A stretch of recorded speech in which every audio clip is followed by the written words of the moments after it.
General Marcus Hawthorne stood at the panoramic window of the newly constructed Lunar Strategic Command Center, his steely gaze fixed on the blue marble of Earth hanging in the void. The center, nestled within the expanded Lunar Base Alpha, was a testament to humanity's rapid adaptation to the realities of interstellar politics. Status report. Hawthorne asked, turning to face the bustling command floor. Colonel James Reeves stepped forward, tablet in hand. Sir, construction of the Vigilance is proceeding on schedule. The shipyard expansion has increased our production capacity by 40%. Hawthorne nodded, a grim smile playing on his lips. The Vigilance, Earth's first true warship, was a far cry from the diplomatic vessel Harmony. It was humanity's answer to the Roxin threat, a destroyer designed to protect Earth's interests in the vastness of space. And the Mars colony? Hawthorne inquired. The first wave of 3D printing modules should be there within the month, sir. Once the 3D printed habitats and colony structure are up, colonists are said to be on their way. The Martian shipyard modules are still being built, but at last report they were also on schedule. Reeves reported. As Hawthorne digested the information, Dr. Anand Krobitz entered the command center, Ambassador Harlock gliding silently behind her. The general acknowledged them with a nod. Doctor, Ambassador. Hawthorne greeted them. What news from the diplomatic front? Anand stepped forward, her face a mask of concern. General, while I understand the need for defense, this rapid militarization of space could be seen as provocative by other species.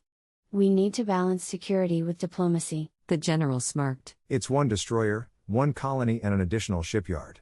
If the galactic community gets their panties in a twist over that, then we are not going to be very popular. Harlock's skin rippled in agreement. General, Dr. Krobitz is correct.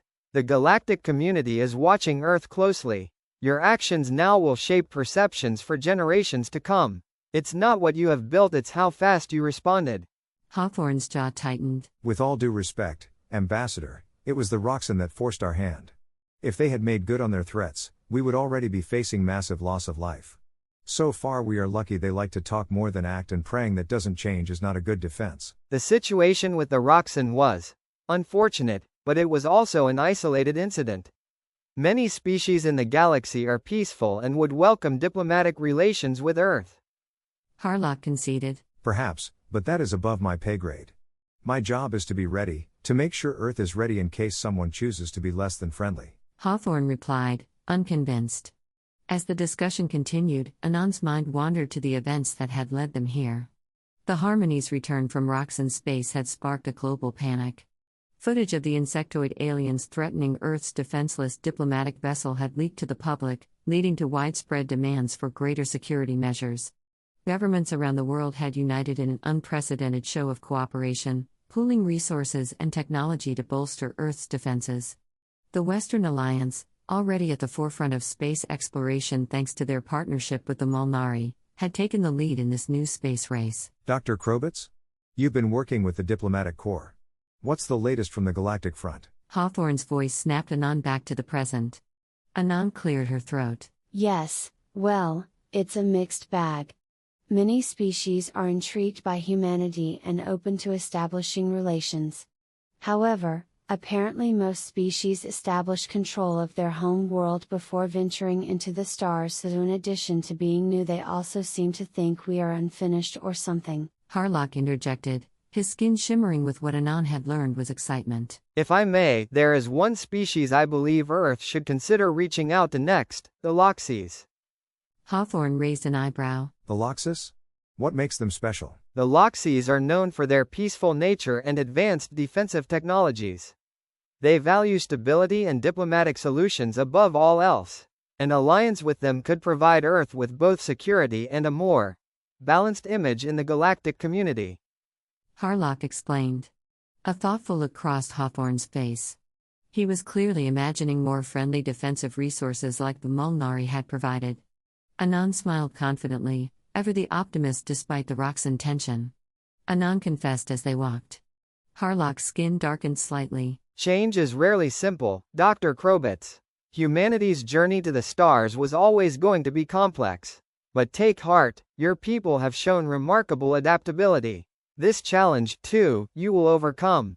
As they reached the office, Harlock's communication device chimed. Excuse me, Doctor, I must take this. Anand nodded and continued into her office, leaving Harlock in the corridor. The Mulnari made his way to his private quarters and then activated his device, and a holographic image of another Mulnari appeared. Greetings, Counselor Zarix. Harlock said, his voice low. Ambassador Harlock, we've received your latest report on Earth's military developments. The Council is pleased with the progress. Zarix replied, his skin rippling with concern. Harlock's skin darkened. We have been observing the humans a long time, introducing them to the Roxin to stress them and encourage a military build-up. I stand by my judgment the humans will not soon forget who helped them first. Should conflict break out in this sector, Earth could serve as a valuable buffer. Their military mindset might even help us stay out of a war altogether if we can strengthen them and ingratiate them to us enough. Harlock reasoned. Zarix was silent for a moment, his skin shifting through various patterns. No more risks like with the Roxin. We have already reached out to the Loxis to prepare them for your diplomatic mission with the humans. As the communication ended, Harlock composed himself and entered Anand's office. The human diplomat was already engrossed in preparations for the Loxis mission.